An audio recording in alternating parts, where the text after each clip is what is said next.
Hello दोस्तों, आज का हमारा टॉपिक है मुग़ल काल। ठीक है, लेकिन हम लोग मुग़ल काल में किसके बारे में पढ़ेंगे? बाबर के बारे में पढ़ेंगे। चलिए शुरुआत करते हैं कि मुग़ल वंश की स्थापना कैसे हुआ था। तो बोल रहा है कि तैमूर ने मध्य एशिया के क्षेत्र में एक विशाल साम्राज्य का निर्माण 14वीं शताब्दी में किया था, किंतु उसका मृत्यु के पश्चात उनका साम्राज्य विघटित हो गया। उसमें अनेक छोटी छोटी शक्तियों का उदय हुआ। तैमूर वंशजों ने बाबर का एक ही था जो मुग़ल साम्राज्य का संस्थापक बना। बाबर का पैतृक राज्य फरगना था। ठीक, याद रखिएगा। मध्य एशिया के उज़्बेक शासकों ने लंबे संघर्ष के बाद बाबर के फरगना से निकाल दिया।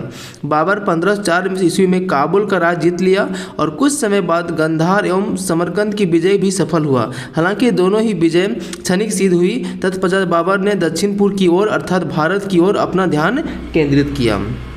आगे देखिए बाबर के बारे में। ठीक है, तो बोल रहा है बाबर 1526 से लेकर 1530 भारत में मुग़ल सत्ता का संस्थापक बाबर था। बाबर का वास्तविक नाम था जहरुद्दीन मोहम्मद बाबर। तुर्की भाषा से बाबर का अर्थ होता है बाग। अतः जहरुद्दीन मोहम्मद अपने पराक्रम एवं निर्भीकता के कारण बाबर कहलाया। बाद में उसका यही नाम प्रचलित हो गया। बाबर के पिता तैमूर वंश के और माता मंगोल वंश की थी। इस प्रकार उसमें तुर्की एवं मंगोलों दोनों के रक्त का मिश्रण था। याद रखिएगा, बाबर के पिता क्या थे? तैमूर वंश के थे और माता मंगोल। इस प्रकार तैमूर और मंगोल दोनों का रक्त मिश्रण था। बाबर का जन्म 14 फरवरी 1483 ईस्वी में फरगना के छोटे से राज्य में हुआ था जो अब उज्बेकिस्तान में है। बाबर ने जिस नवीन वंश की नींव डाली वह तुर्की नस्ल का चगताई वंश था, जिसका चंगेज खां और द्वितीय पुत्र के नाम से पड़ा था, परंतु आमतौर पर उसे मुग़ल वंश का नाम भी पुकारा जाता है। बाबर अपने पिता की मृत्यु के पश्चात 11 वर्ष की अल्पायु में 1494 में फरगना गद्दी पर बैठा। बाबर ने अपना फरगना के शासनकाल में 1501 में समरकंद पर अधिकार कर लिया, जो मात्र 8 महीने तक ही उसमें कब्जे में रहा। 1504 में काबुल विजय के उपरांत बाबर का काबुल और गजनी का अधिकार हो गया। 1507 ईस्वी में बाबर ने पस्सा यानी बादशाह की उपाधि धारण की। बादशाह की उपाधि धारण करने से पूर्व बाबर मिर्जा की पैतृक उपाधि धारण करता था। भारत में बाबर और का आक्रमण है ना कारण बाबर का भारत आक्रमण मध्य एशिया से शक्तिशाली उज़्बेकों को बार बार पराजय, शक्तिशाली सफवी और उस्मानी वंश के भय का प्रतिफल था। बाबर के भारत विजय का आकांक्षा एक कारण यह भी है था कि काबुल से बहुत मामूली आमदनी होती थी, जिससे सेना की ज़रूरतें पूरा नहीं होती थी। इसलिए धन की लालसा के कारण उसने भारत की रुख किया। बाबर के भारत आक्रमण का एक अन्य कारण भारत में अवसर की उपलब्धता थी। बाबर के आक्रमण से पूर्व भारत परस्पर प्रतिद्वंदी रखने वाले अनेक राज्यों में विभक्त था। देश की कोई सार्वभौमिक सत्ता नहीं थी। प्रभुत्व की संघर्ष चल रहा था। भारत किसी शत्रु का जो कि अपने लिए साम्राज्य बनाने का साहस और महत्वाकांक्षा रखता था, संगठित रूप से सामना करने की स्थिति में नहीं था। अब बोल रहा है बाबर का भारत पर आक्रमण।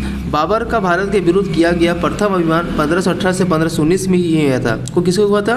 यूसुफजाई जाति के विरुद्ध था। इस अभियान में बाबर ने बाजोर और भीरा के अपने अधिकार लिया। बाबर अपनी आत्मकथा बाबर नाम में लिखता है कि इस किले को बाजोर को जीतने से उसने बारूद तोपों का प्रयोग किया था। 1519 ईस्वी में बाबर ने खैबर दरे पेशावर को पार किया, किंतु बाबर जल्द ही पेशावर के वापस लौट गया। 1520 में बाबर के बाजोर और भेरा के पुनः जीता, साथ ही सियालकोट एवं सैयदपुर को भी अपने अधिकार में ले लिया। 1524 में बाबर ने पेशावर अभियान के समय बाबर को इब्राहिम लोधी एवं दौलत खां के मध्य मतभेद की खबर मिली, जिसके कारण दौलत खां यानी उस समय पंजाब का गवर्नर था, जो ने पुत्र दिलावर खां को बाबर के पास भारत आक्रमण करने के लिए संदेश भिजवाया। संभवतः इसी समय राणा सांगा ने भी बाबर को भारत पर आक्रमण करने के लिए निमंत्रण भेजा था। अब हो रहा है पानीपत का प्रथम युद्ध। पानीपत के युद्ध के समय इब्राहिम लोधी दिल्ली का सुल्तान था। अप्रैल 1526 में पानीपत के मैदान में दिल्ली के सुल्तान इब्राहिम लोधी एवं बाबर के मध्य भीषण युद्ध लड़ा गया। अंततः युद्ध में इब्राहिम लोधी मारा गया। इस युद्ध में बाबर ने पहली बार प्रसिद्ध तुलगमा युद्ध पत्ती का प्रयोग किया था। बाबर ने तुलगमा युद्ध पत्ती उज़्बेकों से ग्रहण की थी।